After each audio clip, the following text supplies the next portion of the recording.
शायरी हे एक प्रबोधनाचा प्रकार आहे।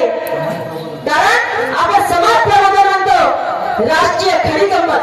कवळीला कोणी राष्ट्रीय नाही म्हणत, गोंधळाला कोणी राष्ट्रीय नाही म्हणत, भजनाला कोणी राष्ट्रीय नाही म्हणत, कोणी कीर्तनाला राष्ट्रीय नाही म्हणत, पण ह्या खऱ्या गमतीला राष्ट्रीय खरी गंमत म्हणतात। बरोबर?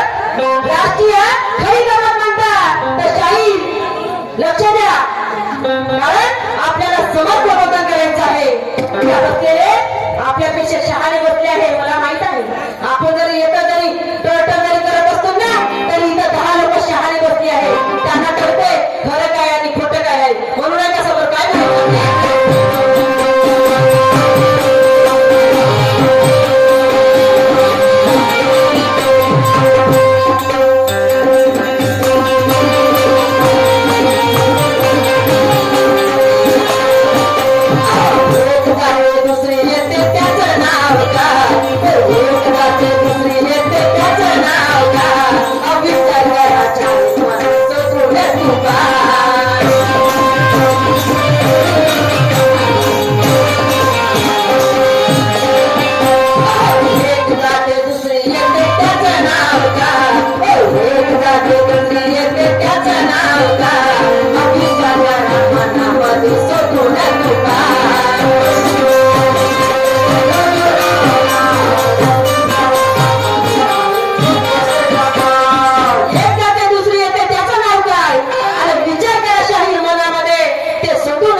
राष्ट्रीय खरी गंमत या नावाने असे कित्येक शाहीर होऊन गेले आणि आता समोरही पॅकेज उठलं जात कोणते 1,90,000। विचार करा, 1,90,000। मी भीमाचे तरी प्रोग्राम करते पण मला नाही भेटत आहे, पण राष्ट्रीय खरी गंमतच्या नावानं प्रत्येक शाहीर हा पॅकेज मिळतो। त्याचा तरी मान ठेवा की तो तरी आपल्याला मान सन्मानाने सत्काराने मिळत आहे। आपण राष्ट्रीय खरी गंमत कार्यक्रम करत आहोत। कोणाच्या घरादारापर्यंत कोणाची माय बहीण आणि कोणाचं काही करण्यामध्ये काही अर्थ नाही। शाहीर साहेब, 2 व्यक्तीचा इथे सामना असते, 2 व्यक्ती सोबतच भांडण करा, कारण तुम्हें लगता होगा कि जया को लटका देंगे। शाहीर साहेब, तुम्हें लगता होगा कि जया को लटका देंगे, ताकत रखती हो ऐसी बिजली की कि तुम्हें भी ऐसा झटका देंगे। अगर दिल में अगर सोचा तो तुम्हें यहाँ से भी वहां पटका देंगे, वहां पटका देंगे।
का सांगा तुम्ही कोणा दिसे येईल तू माझी निशा